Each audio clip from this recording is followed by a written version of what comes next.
does this mean you're completely giving up hope on Washington's ability to get this done before year end? I don't know whether it's giving up hope. I think you have more hope if you face reality, and I think what's happening in Washington, they don't face up to reality.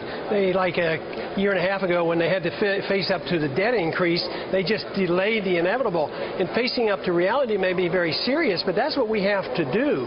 And I think, in a way, when I say we're already over the cliff, is we're at a point of no return unless we do certain things like change our foreign policy and change our welfare system and change a whole lot.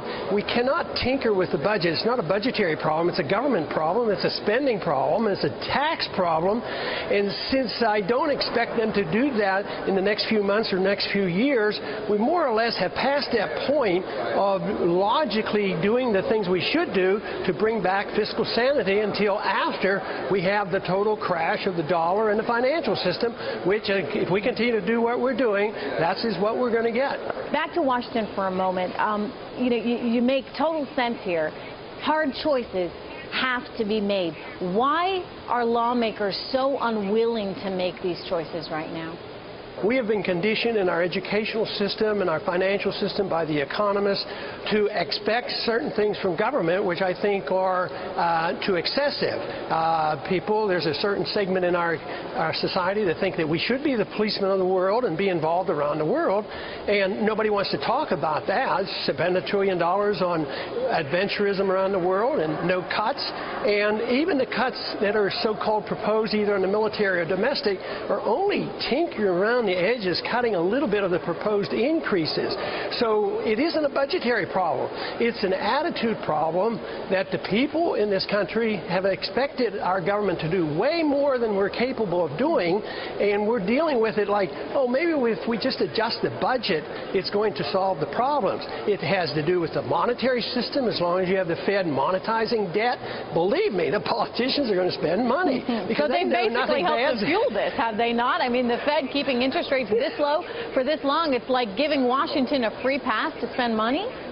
Yeah, well, it's mutual. The Fed says to the Congress, don't spend so much money, but the Fed keeps monetizing the debt, and the Congress keeps getting reelected. You know who won the election? The status quo won the election.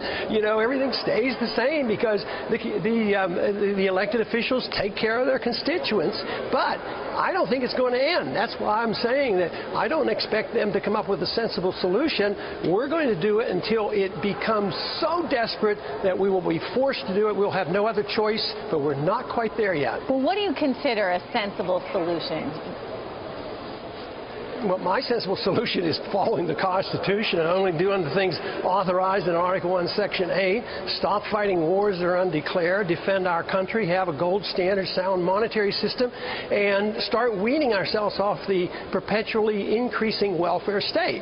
And that's all we have to do. It's a simple little trick. Are we running into a situation, Representative Paul, where we're seeing fewer and fewer people effectively with skin in the game, and thus there's more and more pressure on politicians to just basically do what they need to do to get the votes as opposed to really lead and fix these fiscal issues in a substantive way?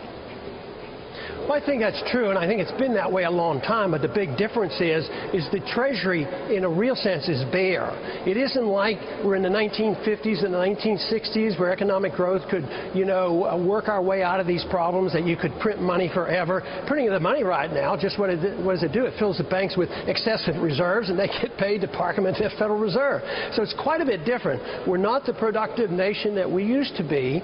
We have a lot of jobs have gone overseas. Our dollar is always weakening because prices do go up, and as long as we do that, the politicians are going to keep pushing that and trying to get away with it. But the big question is how long will the politicians be able to do this? And quite frankly, I think we're heading up to the wall where we won't be able to do it much longer.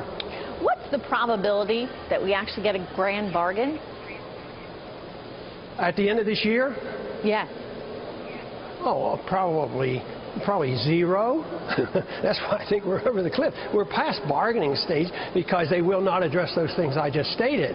They're going to try to pretend they're going to do it, like the way they handled the debt increase. last summer.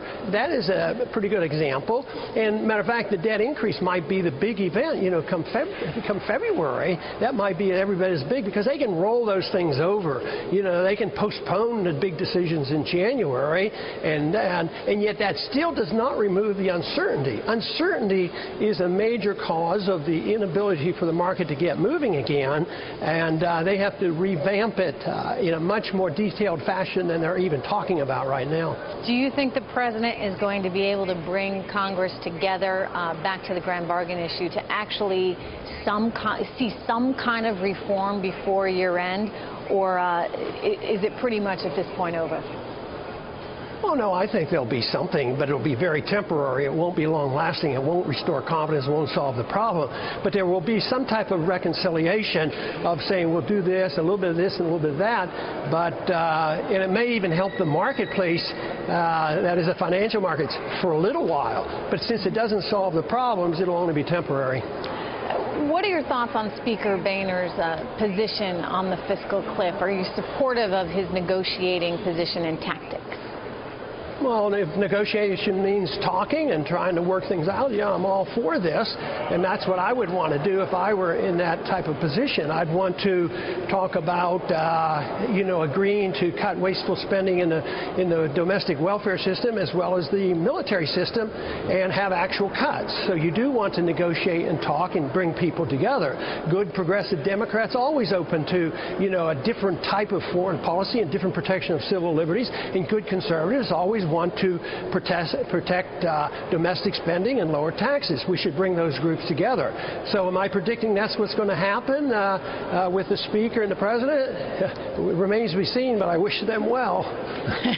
Is Speaker Boehner's job safe, do you think? Any reason to think he might not be reelected by your fellow Republicans? I would think he would be safe. I don't think, not that I know of anyway. I'm not aware of any concerted effort to change leadership right now.